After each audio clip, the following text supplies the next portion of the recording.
Saudari-saudara yang terkasih dalam Kristus,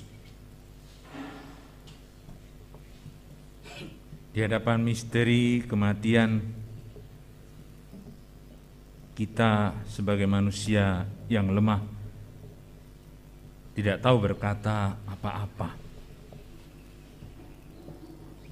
Tapi di dalam peristiwa ini, kematian sahabat kita, Romo Agus,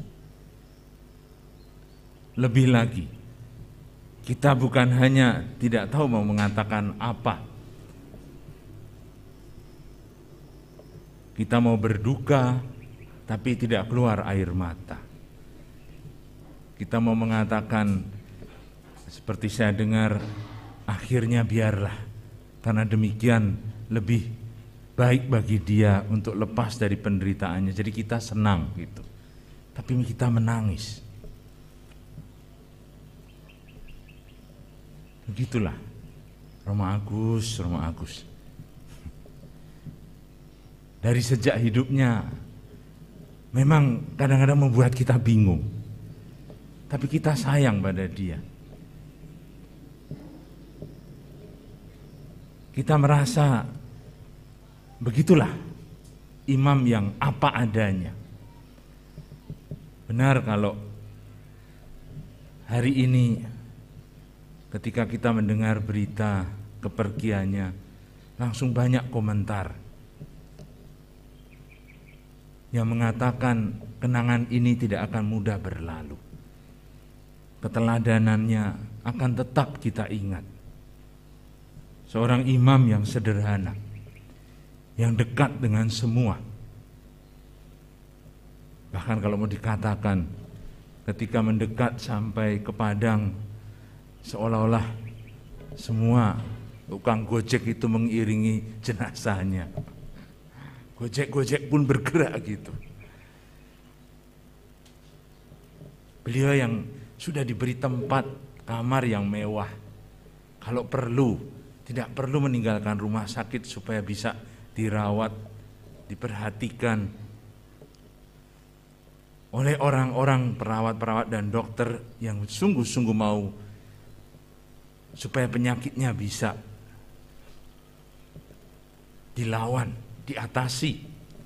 Tidak, beliau mau tinggal di pastoran. Romo Agus mau tinggal dekat umat. Kalau perlu bahkan malah rekan-rekan dan sahabat di tengah umat itu yang dibawa ke rumah sakit. Parokinya pindah gitu kalau perlu. Dan memang begitu Romo Agus. Dia tahu jalannya kemana. Meskipun kita mencoba meyakinkan dia, tapi akhirnya kita semua tahu bahwa ujung-ujungnya juga dia tidak tahan dengan bakmi dan nasi. Sampai di depan keadaan yang sudah parah begitu di rumah sakit di Santa Maria, kita pun kehilangan kata-kata. Hanya bisa mengatakan, sudah dibawakan mie sipong gitu. Sipongnya juga sudah meninggal. Mie kesayangan Romo Agus. Kan tidak bisa makan. Iya, memang sudah dihabiskan Romo Bonar. Artinya, inilah Romo Agus mengajak kita untuk berpikir betapa relatifnya, betapa fananya kehidupan ini. Badan kita seperti dikatakan dalam bacaan pertama, yang digerogoti oleh penyakit, seperti kemah yang pelan-pelan dibongkar dari jari-jari kaki sampai hampir seluruh kaki sampai ke lutut. Penyakit gula itu betul mengajar kita menunjukkan bahwa kita ini benar-benar tidak ada artinya seolah-olah di hadapan Dia yang punya kehidupan.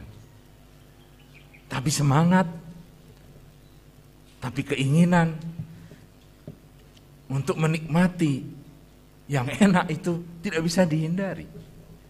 Dan kenyataannya kita di sini kadang-kadang merasa ikut berdosa. Seperti ikut membujuk beliau atau tidak tahan untuk tidak mengikuti permintaan Romo Agus.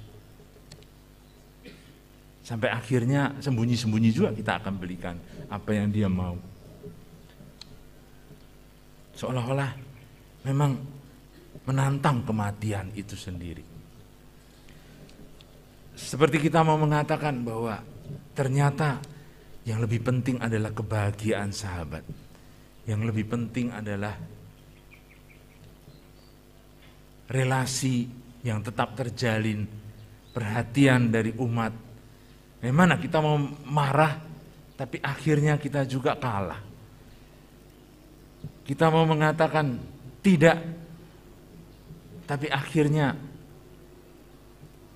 kita juga tergerak.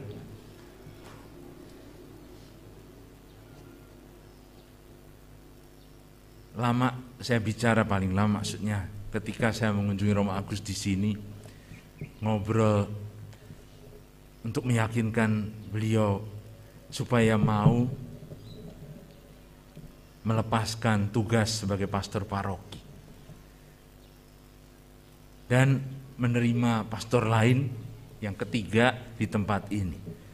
Dia mau melepaskan tugasnya sebagai pastor paroki yang memang cukup berat, diserahkan kepada Pastor Bernard. Tapi pastor lain yang datang dia tidak mau. Terlalu banyak 3 orang di paroki Santa Maria ini bersama-sama. Aku masih bisa begitu. Bahkan meyakinkan saya bulan Desember nanti dia bisa lagi berjalan seperti sedia kala. Bisa melayani seperti sedia kala. Tapi kita tahu ternyata Desember yang semacam itu tidak datang. Waktu Natal pun beliau masih harus dalam keadaan yang sulit. Tapi kita tidak berpikir bahwa akan secepat ini. Kita tidak berpikir bahwa ternyata guyonannya, candanya, caranya untuk menghadapi perjuangan penyakitnya itu yang membuat kita kadang-kadang juga tidak tahan. Akhirnya memang selesai pada dini hari ini. Maka benar kalau kita juga tidak bisa menyembunyikan rasa gembira kita karena akhirnya beliau sudah bebas. Beliau sudah bahagia dengan cara demikian bersama bapaknya, Pak Mujimin, yang waktu meninggal dunia kita mendengar, saya tidak bisa menahan terharu ketika melihat umat sendiri yang datang untuk misa requiem di tempat ini sementara pastor paroki pergi untuk mengantar ke pemakaman. Pak Mujimin, bapak dari Romo Agus, yang kita kenal juga punya keteladanan iman yang sama. Bapaknya pastor-pastor bisa dikatakan demikian. Ternyata meninggalkan kita pada hari yang indah. 2 November ketika semua orang berdoa untuk arwah. Saya berpikir Romo Agus masih akan tahan sampai Paskah. Ternyata tidak. Dia sudah menyusul ayahnya hari ini. Kita percaya bahwa itulah jalan penderitaan yang ditinggalkan oleh Romo Agus kepada kita, sahabat-sahabatnya yang dekat pada dia, yang tetap merasa bahwa jalan penderitaan ini rupanya justru menunjukkan kebahagiaan seorang imam. Dia imam yang apa adanya, justru yang menampilkan kebahagiaan dalam kenyataan semacam itu. Kebahagiaan dari sesuatu yang begitu sederhana.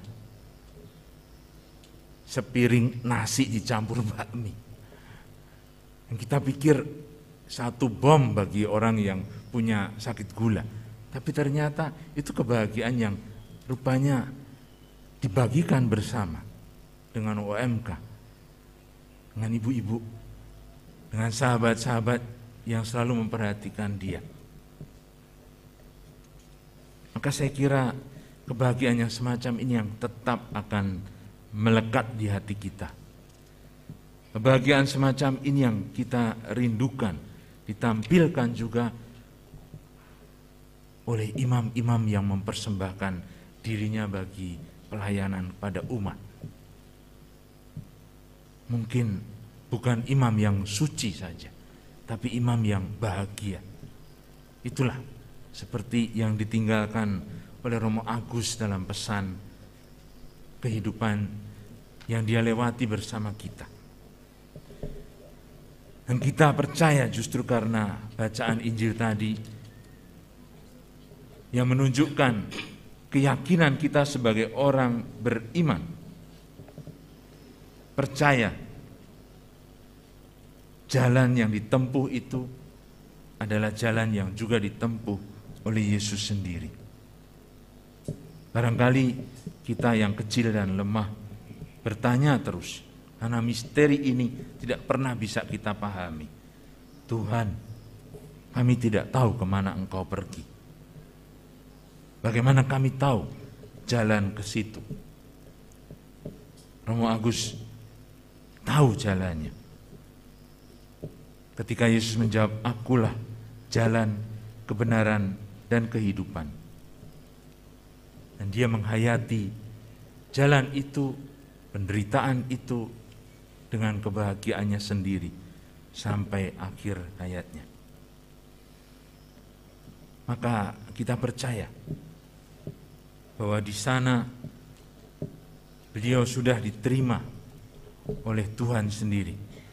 Dibukakan pintu kerajaan surga. Hai hamba yang baik, masuklah dalam kehidupan yang kekal.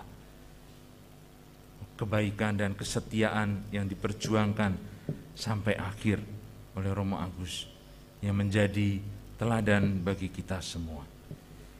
Marilah kita mohon rahmat agar kita juga percaya kehidupan kita ini di tangan Tuhan dan kita kelak akan disatukan bersama sebagai satu keluarga di rumah Bapa yang abadi. Selamat jalan Romo Agus. Doakanlah kami yang masih berjuang di dalam kehidupan kami untuk merasakan sedikit kebahagiaan dan mewartakan sukacita kebahagiaan ini di tengah-tengah saudara-saudari kami. Amin.